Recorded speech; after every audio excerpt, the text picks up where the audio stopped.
Então, 1 Timóteo, capítulo 2, a partir do verso 1 ao verso 4. Antes de tudo, pois, exorto que se use a prática de súplicas, orações, intercessões, ações de graças, em favor de todos os homens, em favor dos reis e de todos os que se acham investidos de autoridade, para que vivamos vida tranquila e mansa, com toda piedade e respeito. Isto é bom e aceitável diante de Deus, nosso Salvador, o qual deseja que todos os homens sejam salvos e cheguem ao pleno conhecimento da verdade. Orar por todos os homens, sim, porque esta é a vontade de Deus. Conta-se que um homem teve um sonho, e aí ele viu Deus falando com ele. E Deus passava uma instrução a ele e dizia: olhe, eu quero que você vá naquela montanha e empurre aquela rocha. E aí, perto da casa dele, existia uma montanha e tinha essa rocha. E ele, durante dias, durante meses, passou a ir empurrar aquela rocha. Muitas e muitas e muitas vezes. E aí, chegou um determinado momento daquela prática dele, que ele começou a se questionar. O maligno começou a colocar em seu pensamento ideias de que o que ele estava fazendo não estava dando certo, o que ele estava fazendo não estava surtindo efeito nenhum, que ele estava perdendo o seu tempo em estar ali empurrando aquela rocha. E aquele homem ficou se questionando durante algum tempo, que aquilo que ele estava fazendo não estava, para ele, tendo o resultado que ele achava que deveria ter. Porque, teoricamente, empurrar uma rocha significaria para ele que aquela rocha, em algum momento de tanto esforço, ela sairia daquele lugar. E aí ele se volta para Deus e passa a orar a Deus, perguntando a Deus o porquê. E aí Deus responde a oração daquele homem, dizendo que ele tinha um propósito na vida dele, de que ele não observasse aquela rocha ali parada, ainda no mesmo lugar, mas que ele observasse o propósito de Deus em pedir que ele empurrasse aquela rocha. Durante muito tempo que ele fez aquele movimento, os seus músculos estavam fortes, a sua vida estava mais, a sua aparência física estava mais fortalecida, de tanto que ele empurrou aquela rocha. O que importava para aquele homem não era aquele movimento, mas sim a obediência e a fé dele, de estar ali todos os dias empurrando aquela rocha. Esta carta foi escrita por Paulo, destinada a Timóteo. Era costume de Paulo escrever cartas, às igrejas que ele implantava. E aí, nesta ocasião, Paulo havia pedido a Timóteo que ele ficasse organizando a igreja de Éfeso. E Timóteo estava lá. Essa epístola ela foi escrita entre os anos 62 a 65 depois de Cristo. E é tida como uma das 3 cartas escritas por Paulo, tida como cartas pastorais. 1 Timóteo, 2 Timóteo e Tito.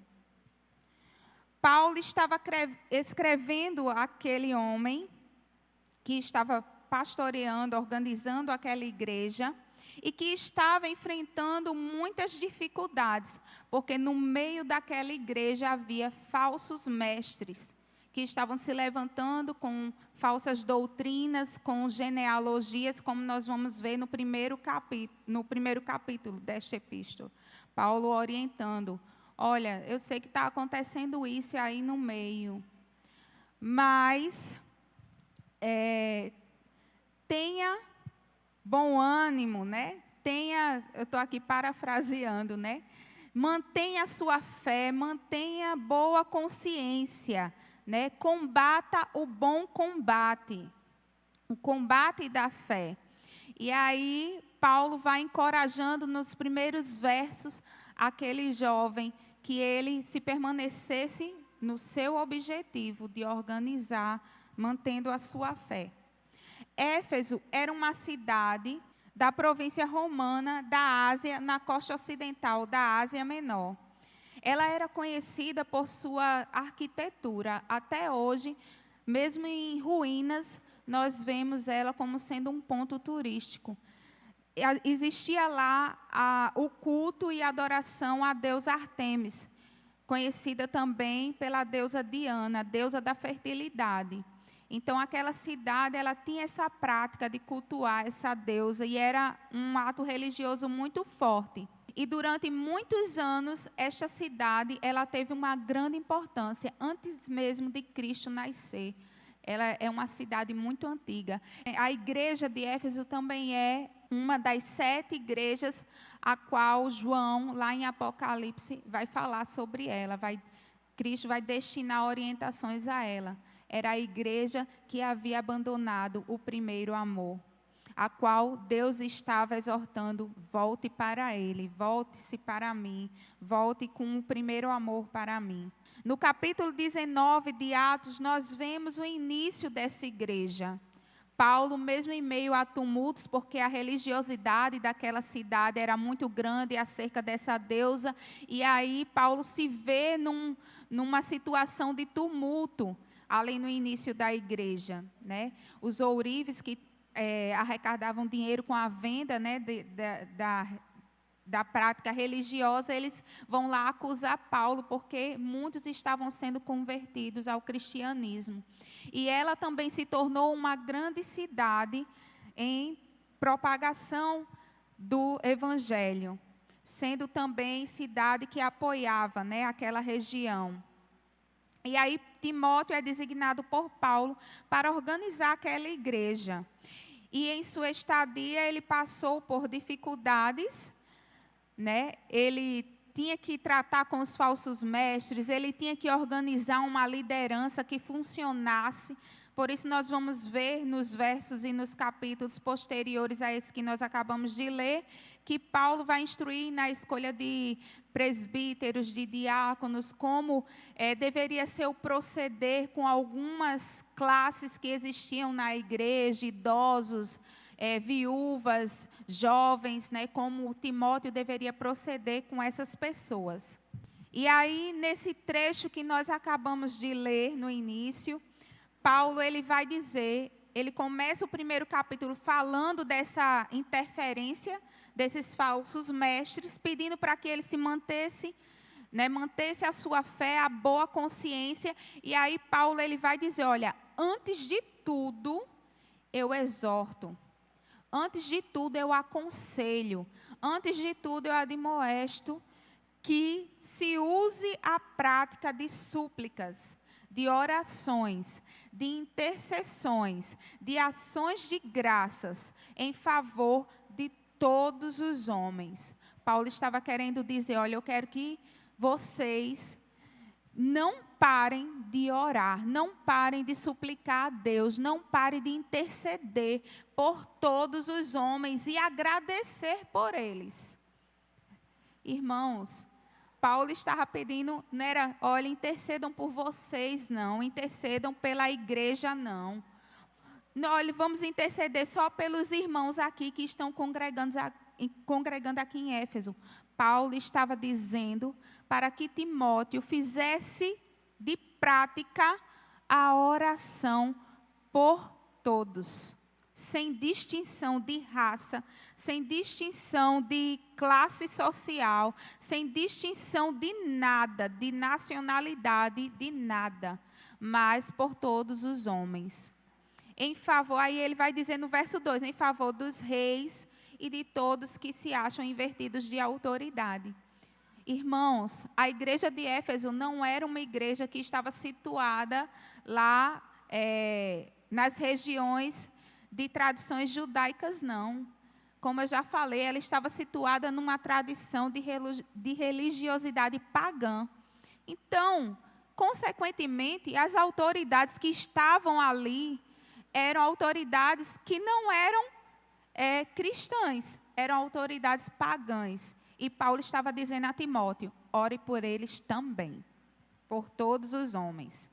Ao orarmos por todos os homens, sem distinção de raça, nacionalidade e posição social, nós estamos demonstrando piedade e respeito por eles. Jesus, ele nos deu como ensinamento que o maior mandamento é o amor a Deus e ao nosso próximo, como nós vamos ver nos escritos de João, no capítulo 13, verso 3. Ele não nos ensina a amar só aqueles que gostamos ou amamos.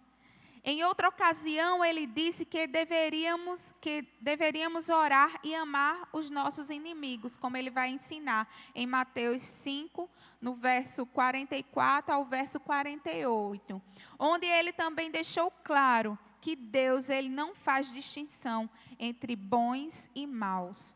O resultado da prática de oração por todos os homens é uma vida paz e tranquila. Nós temos a tendência de amar e orar por aqueles que nos correspondem da mesma forma. E aí nós estamos vivenciando, quando agimos dessa forma, os antigos ensinamentos que foi combatido por Jesus em Mateus 5. Ainda que seja difícil, nós devemos olhar para Cristo e seu exemplo de amor. Quando a cruz pediu perdão a Deus para os seus opressores, por estarem na ignorância de suas atitudes. Nós vamos ver lá em Lucas 23, no verso 34. É o amor que nos leva à piedade. E o que dizer do respeito expressado por Cristo frente à autoridade de Pilatos? Sendo Deus, não ousou ser igual a Deus. Antes mesmo, ele se humilhou nessa situação diante dos homens, diante das autoridades. Como Paulo vai escrever lá em Filipenses, no verso 5, ao dizer que mesmo sendo Deus, ele assumiu a posição de humilhação. Para o cumprimento das Escrituras, sujeitou-se à autoridade dada por Deus àquele governante. No capítulo 19, verso 10 e 11, nós vamos ver o diálogo de Jesus e Pilatos, quando ele vai dizer que toda a autoridade havia sido dada por Deus àquele homem. De certa forma, Jesus estava dizendo, eu estou me submetendo a isso, porque ele sabia que as Escrituras precisavam ser cumpridas. Ele poderia perfeitamente, sendo Deus, dizer, eu não preciso passar por isso, porque eu sou Deus, sou o Filho de Deus. Mas não, ele se sujeitou. Ele é o nosso exemplo maior. E numa época de verdades próprias e absolutas, onde nós queremos implantar ou vemos sendo implantados ideias de que eu não tenho que me sujeitar a essa autoridade. Eu não tenho que me sujeitar a esse líder, porque eu não concordo com ele, porque eu não concordo com o pensamento dele, então eu não tenho que me sujeitar. E nós acabamos de orar aqui pelas nossas autoridades. E quantas vezes os nossos pensamentos, os nossos ideais são contrários a essas autoridades. Mas Deus nos instrui a orarmos por ele. E aí eu comecei a me questionar qual tem sido a nossa postura enquanto cristãos, vivendo numa sociedade corrupta.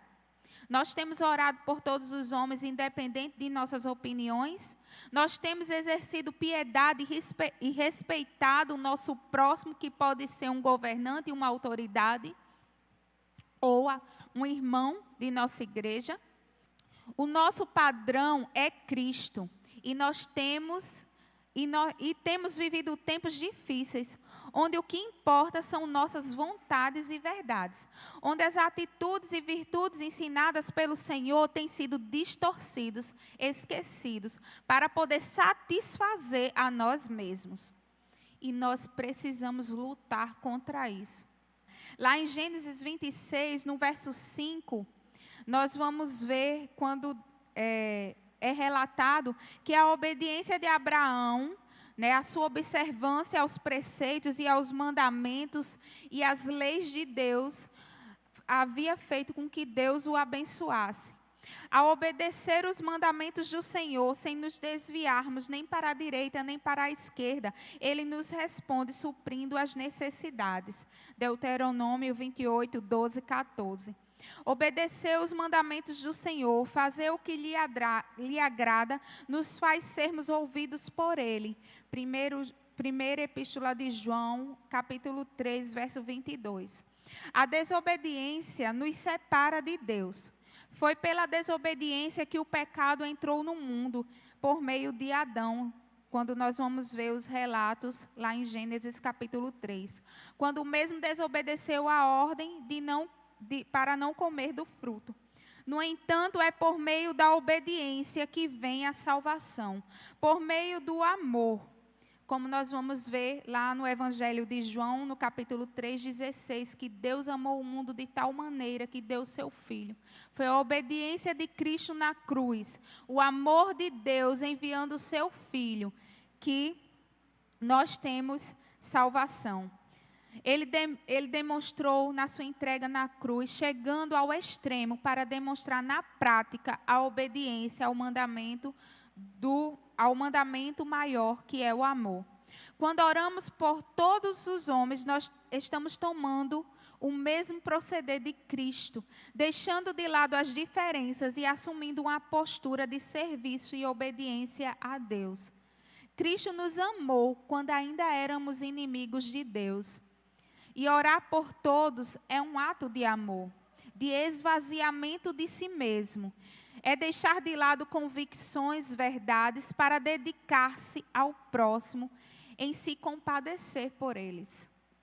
Mesmo sabendo que seria traído, maltratado, humilhado, espancado, ele não olhou para a sua autoridade de Deus. Ele amou a todos até o fim do seu martírio. Pensou nos seus opressores até na cruz, orou por eles. Obedeceu ao Pai e tinha amor na obediência ao Pai.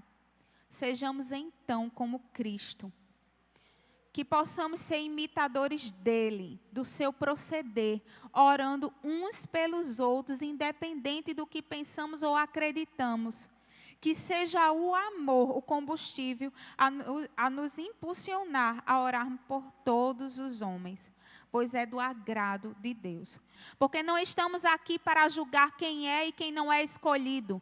Nós estamos aqui para levar as boas novas de Deus a todos aqueles que tiverem ouvidos para ouvir. Sabendo que só os escolhidos de Deus ouvirão. Mas a palavra de Deus deve ser pregada a todos, a oração deve ser destinada a todos. Porque o domínio de Deus está sobre todos, como nós vemos em suas escrituras. Ele é o Deus de todos, ele criou toda a humanidade. Uns para fins honrosos e outros para desonra. Mas não cabe a nós dizer, a misericórdia de Deus está sobre a minha vida porque eu venho aqui à igreja. Não posso dizer isso. Não posso fazer esse tipo de julgamento. Porque o grande juiz já está determinado, que é Cristo. E cabe a Ele dizer quem é e quem não é. A nossa função é praticar a oração por todos, como nós vamos ver aqui nos escritos de Paulo, direcionados a Timóteo. Mesmo em meio à confusão que Timóteo estava vivendo, mesmo em meio a uma população incrédula, cheia de idolatrias, Paulo vai dizer, ore por todos, porque isto é vontade de Deus. Deus nos pede isso, porque o intuito dele, a vontade dele é salvação, é o pleno conhecimento da sua verdade. E qual é a verdade? O verso 5 vai nos dizer que existe um só Deus e um só mediador entre Deus e os homens, que é Cristo Jesus. Então, irmãos, finalizando já, eu tenho assim respeito pelas autoridades, mesmo não concordando com as ideias, mesmo não concordando com as posições, mesmo não concordando. Porque a minha função não é concordar, a minha função é orar. Porque, de repente, Deus, aquela pessoa que está ali, investida de autoridade, está sendo usada por Deus, porque a autoridade foi dada por Deus, porque ele está ali naquela posição, porque foi Deus que colocou. De repente, para que eu venha aprender mais, para que eu venha insistir mais, para que eu venha conhecer mais a Deus. Ou de repente, porque eu cometo erros e ela está ali investida para isso. Como nós vemos nas Sagradas Escrituras, muitas vezes Deus levantando autoridades ímpias para corrigir o povo de Deus. Então, não cabe a mim. E por que eu digo isso, irmãos? Porque hoje em dia nós temos visto, muitas vezes, cristãos que ao invés de se colocar em posição de piedade e de amor pela sua nação, pelos governantes, por todos os homens, se colocam em posição de crítica. Então, que possamos trocar a crítica pela oração, como Paulo vai instruir. Antes de tudo, Timóteo, coloque a igreja para orar pelo povo, para orar por todos os homens, para orar pelas autoridades, para orar por todos, para que vocês venham ter vida tranquila e mansa. E olha o exemplo que Daniel vai nos trazer. Exemplo de honra, de piedade, de oração por todos os homens. Até mesmo quando estava à beira da morte, correndo risco. Quando foi lá para a cova dos leões.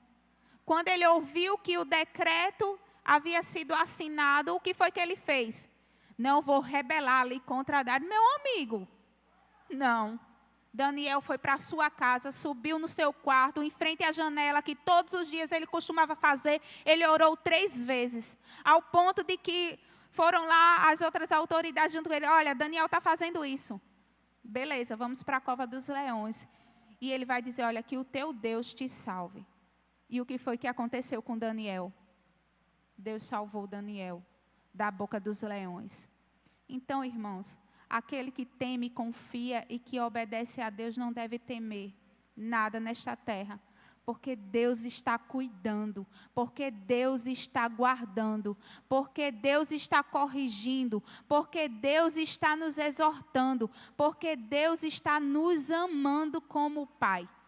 Porque Ele nos ama e nos disciplina conforme a sua vontade e nos corrige como um Pai, que é amoroso, como Ele é. Então, que tomemos os exemplos que foram citados aqui e que tenhamos uma vida em paz, em meio a tantas coisas que têm acontecido nos últimos dias, em meio a tempos difíceis que nós estamos vivendo. E assim eu agradeço a oportunidade e que da mesma forma que Deus falou ao meu coração, possa ter falado aos nossos corações nesta noite. Amém?